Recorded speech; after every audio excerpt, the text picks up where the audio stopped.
कधी-कधी असं होतं ना, आपण बनवलेली भाजी इतकी टेस्टी झालेली असते आणि ती सर्वांनी खाऊन जेव्हा उरते तेव्हा त्याचं काय करायचं हा प्रश्न असतो। त्यात करून ती रात्री बनवलेली असेल तर टाकून द्यायचं सुद्धा आपल्याला जीवावर येतं। तर अशीच एक वाटी माझी फ्लावर बटाट्याची भाजी राहिलेली आहे, फ्लावर बटाटा टोमॅटो टाकून केलेली मस्त अशी रस्सा भाजी माझी राहिलेली आहे, ती मी एका भांड्यात काढून घेतलेली आहे। एक वाटीच भाजी आहे आणि मी पावभाजी स्मॅशरने मी मॅश करून घेते आहे। तर आपण एक मस्त चटपटीत पारंपरिक असा एक पदार्थ बनवत आहोत। त्यामध्ये मी एक मोठ्या साईजचा कांदा बारीक चिरून घेतलेला आहे, एक चमचा वाटलेली मिरची, एक चमचा आलं लसूण टाकला आहे, पाव चमचा हळद। मसाले अगदी थोडे थोडे टाकायचे आहेत कारण वाटपाची काळ्या मसाल्याची म्हणजे कांदा खोबरं लसूण मसाल्याची ही भाजी आहे आणि रस्स्याची भाजी आहे। त्यामध्येच मी एक चमचा लाल तिखट, एक चमचा धनेपूड, अर्धा चमचा गरम मसाला आणि कोथिंबीर टाकली आहे। इतकेच मसाले आपल्याला टाकायचे आहेत। चवीपुरतं मीठ टाकून घ्यायचं आहे आणि यामध्ये मी ज्वारीचं पीठ घेतलं आहे एक वाटी, 2 चमचे गव्हाचं पीठ टाकते आहे आणि एकच चमचा बेसन पीठ वापरत आहे। बस एवढ्या साहित्यातच आपली ही रेसिपी मस्त अशी टेस्टी बनते, नेहमीच्या पेक्षा थोडी वेगळी चवीला लागते आणि मुळातच भाजी चवीला खूप टेस्टी झालेली होती।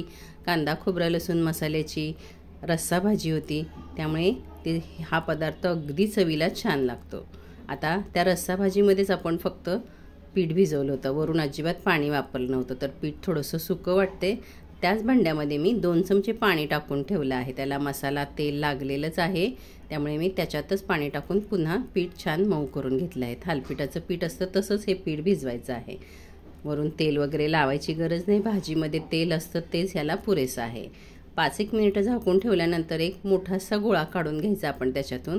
गॅसवर तवा तापत ठेवायचा आहे आणि 2 चमचे तेल टाकून घ्यायचं आहे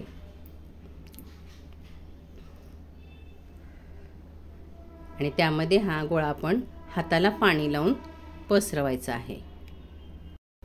आता तुम्ही म्हणाले यात वेगळं काय आहे, तर थालीपीठ आपण कपड्यावर लावून घेतो आणि ते आपण तव्यामध्ये टाकतो तेलावर, पण हे पीठ आपण हातात घेऊन तव्यामध्ये टाकायचं आहे। बहुतेक तर हे असे खोलगट तव्यामध्ये किंवा एखाद्या लोखंडाच्या कढईमध्ये हे असं लावलं जातं, याला रंपाळं म्हणतात।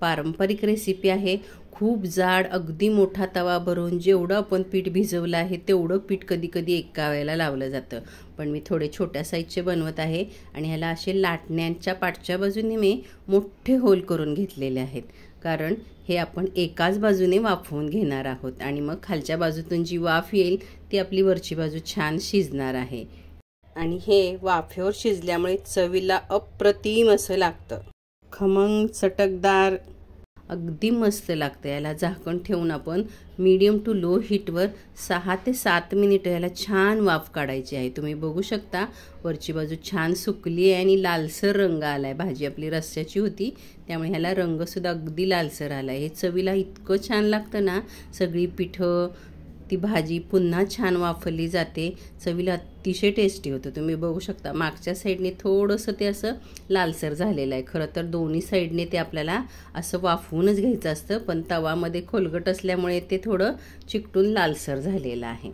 तर हे असं मऊ असं एकदम छान अगदी दात नसणाऱ्या लोकांना सुद्धा खाता येईल असं मऊसूद हे असं बनतं आणि वाफवून पीठसुद्धा आतमध्ये छान शिजलं जातं। तुम्ही दहीसोबत खाऊ शकता किंवा असं सुद्धा खाऊ शकता। यात मसाले आहेत, भाजीतले मसाले आहेत, लसूण मिरची आहे, असं मऊ अगदी छान होतं हे चवीला। याला रंपाळ म्हणतात। अतिशय जुनी पारंपरिक माझ्या सासूबाईंची ही रेसिपी आहे, त्या नेहमी करायच्या। आता त्याच उरलेल्या पिठाची मी आपले नेहमीप्रमाणे थालीपीठं लावून घेते आहे। मी किचन प्लॅटफॉर्म साफ करून घेतला आहे आणि रुमाल ओला करून घेतला आणि त्यावर थोडंसं पाणी टाकून घ्यायचं आणि छोटे छोटे आपण ह्याचे थालीपीठ बनवू शकतो। उरलेली भाजी, डाळ, भात, सुकी भाजी जे काय आपलं उरलं असेल, आता कधीतरी संध्याकाळी स्वयंपाक केल्यानंतर बरंचसं थोडंसं जेवण उरतं, तर ते आपल्याकडून खाल्लं जात नाही आणि टाकूही वाटत नाही, त्यावेळेला आपण त्यामध्ये अशी पिठं आणि थोडेसे मसाले टाकून रंपाळं थालीपीठ लावू शकतो। अगदी मस्त भाजणीच्या इतर पिठं मिक्स करून आपण अगदी खूप व्याप करून थालीपीठं बनवतो, त्यापेक्षा सुद्धा चवीला ही रंपाळं किंवा थालीपीठं खूप छान लागतात। आता त्याच तव्यात थोडंसं तेल टाकून मी ही थालीपीठ टाकून घेते आहे। रुमालावर थालीपीठ छान थापून झाल्यानंतर मध्ये त्याला छिद्र केले आहेत आणि पाणी टाकून रुमाल उचलायचा, म्हणजे तव्यात जेव्हा टाकतो तेव्हा आपण रुमाल अलगद असा निघतो आणि आपलं थालीपीठसुद्धा फाटत नाही. कडेने पुन्हा थोडंसं तेल टाकून घ्यायचं. आपण छिद्र पडलेले त्यामध्ये तेल टाकायचं, म्हणजे ते खालून वाफ येऊन खालची साईडसुद्धा आणि वरची बाजूसुद्धा छान वाफवली जाते. वरची बाजू सुकली की आपण याला पलटी करून घ्यायचं आहे. नेहमीची थालीपीठं करतो तशीच ही थालीपीठं मी करून घेते आहे उरलेल्या पिठाची. सुरुवातीला मी जे रंपाळं दाखवलं तुम्हाला तेच ते विशेष होतं. हे थालीपीठ तर आपण नेहमीच बनवतो त्याच पिठाची, पण उरलेल्या जेवणाचं आपण काय करायचं हा आपल्याला नेहमी प्रश्न असतो. तर अशी मस्त रेसिपी बनवू शकता. ते रंपाळं वाफवून घेतलेलं असतं त्यामुळे ते चवीला खूप छान लागतं. हे थालीपीठसुद्धा आपण सगळ्या बाजूने छान असं भाजून घ्यायचं आहे. त्याला रंगसुद्धा खूप छान आला आहे. आपण स्वतः बनवलेली भाजी किती टेस्टी आहे हे आपल्याला माहीत असते आणि शिल्लक राहिली तर आपल्याला ती वाया घालू वाटत नाही. तेव्हा तुम्ही असं रंपाळं किंवा थालीपीठ बनवू शकता. त्यामध्ये एखादी सुकी भाजी, उरलेली डाळ सगळं छान मिक्स करून घ्यायचं. पावभाजी स्मॅशरने स्मॅश करायचे आणि त्याची रंपाळं आणि थालीपीठ बनवायची. मस्त होतात चवीला. करून पहा. आवडल्यास सबस्क्राईब, लाईक, शेअर करा. भेटू आपण पुन्हा अशाच एका रेसिपीसोबत. धन्यवाद.